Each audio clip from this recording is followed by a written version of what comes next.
یہ بتائیے، اس کے اوپر ہم نے بڑی تفصیل سے جی ظاہر جی بات کی جی ہے، جی بلکہ اس جی کا میں کی بھی لنک لگاؤں گا جی کیونکہ جی اس میں جی جی بڑی آپ نے تفصیل سے بتائی کہ کس طریقے سے وہ سب کچھ ہوا۔ ریئلٹی یہ ہے کہ آج بھی الطاف حسین کے لوگ وہاں پہ بھی کراچی میں بھی موجود ہیں اور آپ بھی مانتے ہیں۔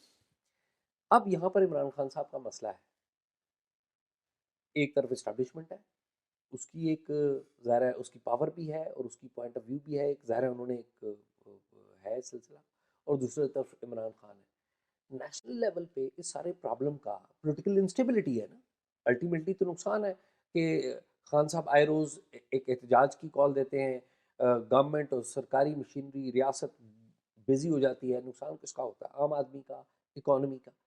کوئی نیشنل لیول پہ فگر نظر آتا ہے جو اس سارے ایشو کو ریزالو کر سکے؟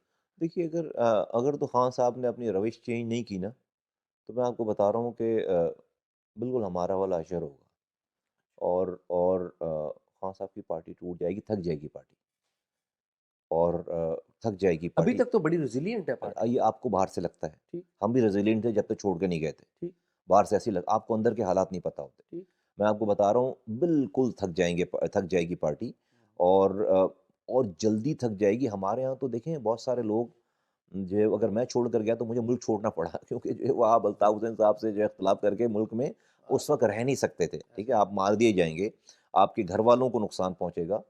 آج جو ہے وہ عمران خان صاحب کے ساتھ یہ والا مسئلہ نہیں ہے، تو ایک دفعہ یہ ایک اینٹ نکلی نا دیوار سے تو پوری دیوار گرے گی۔